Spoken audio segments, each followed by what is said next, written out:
Olá, queridos, tudo bem com vocês? Hoje vamos analisar dois atos incompreensíveis do Senhor Jesus. Ambos lidam com o poder enganador das aparências. A primeira é a maldição que Jesus deu a uma figueira, e a segunda é referente ao templo, quando Jesus expulsou de lá os cambistas.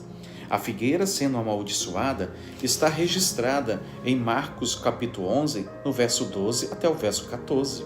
No dia seguinte, quando saiu de Betânia, teve fome, e vendo de longe uma figueira com folhas, foi ver se nela, porventura, acharia alguma coisa. Aproximando-se dela, nada achou, senão folhas, porque não era tempo de figos. Então lhe disse Jesus: Nunca jamais coma alguém fruto de ti. E seus discípulos ouviram isso. Cristo, ele vê à distância uma bela figueira, cheia de folhas, e elas são as únicas, dentre muitas outras árvores, que podem produzir frutos antes de ter folhas. Portanto, o fato dessa árvore ter folhas sugeria que haveria também frutos. Muitas pessoas têm quebrado a cabeça, com o motivo de Jesus ter amaldiçoado essa figueira. Esse é o último milagre de Jesus registrado no livro de Marcos. E parece muito estranho que seja um milagre de destruição. Aqui, amigos, encontramos um princípio importante para a vida cristã: não viver por aparências. Não confunda folhas com frutos, porque por mais impressionante que sejam as folhas à distância, elas não significam nada se não houver frutos.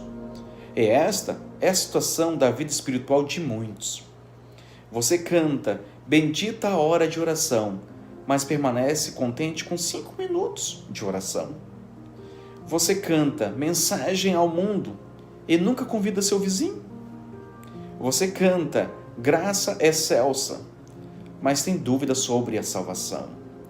As folhas podem até impressionar as pessoas à distância, mas, a menos que esteja produzindo frutos divinos em nossas vidas, elas são apenas uma máscara para esconder a real situação. Referente ao templo, que está registrado em Marcos 11, no capítulo 15 até o verso 17, quando Cristo expulsa os cambistas, será que Jesus estava tentando reformar o templo por causa da desonestidade das pessoas que vendiam animais de sacrifício?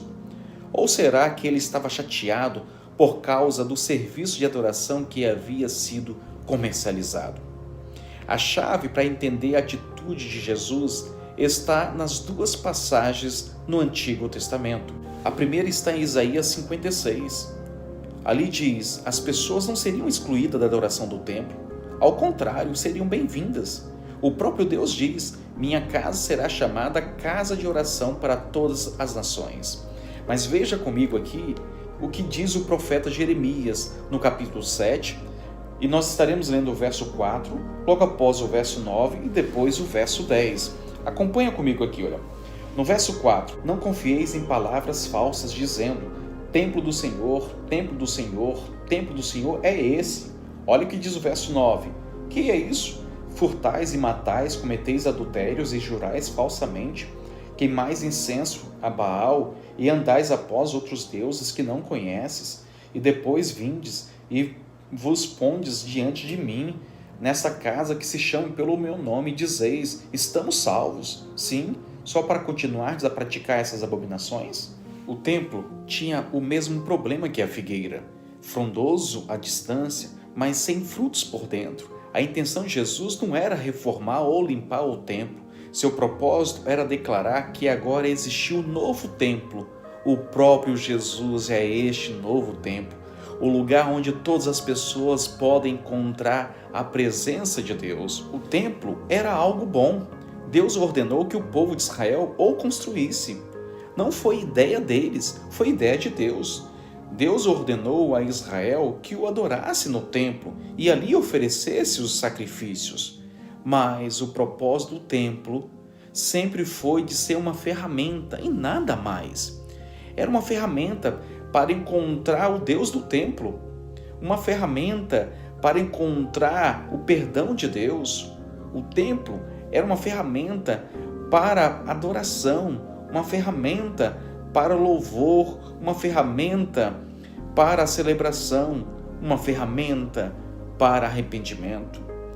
Quando tornamos as coisas boas de nossas vidas mais importante que a nossa devoção a Jesus Cristo, cometemos o mesmo erro. Cuidado, meus amigos, com aquilo ou aquele que você é tentado a amar mais do que o Senhor Jesus.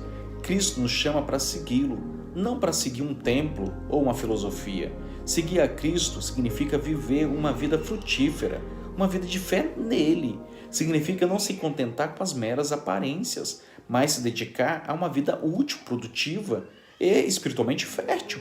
Significa recusar confiar em algo além de Jesus, até nas coisas boas da vida. E acima de tudo, significa viver uma vida de fé, confiando nele em tudo. Deus irá lhe abençoar. Vamos orar? Santo Deus, obrigado ao Pai por tudo que o Senhor tem nos feito em nossas vidas. Hoje aprendemos um pouquinho sobre a questão da figueira e sobre o templo e entendemos a importância que o Senhor tem para todas as pessoas, porque o desejo do Senhor é que todas as pessoas tivessem livre acesso ao Senhor. Que o Senhor possa nos abençoar e que sejamos templos, mas templos vivos, onde o Senhor vive em nós. Isso clamamos em nome de Cristo Jesus. Amém.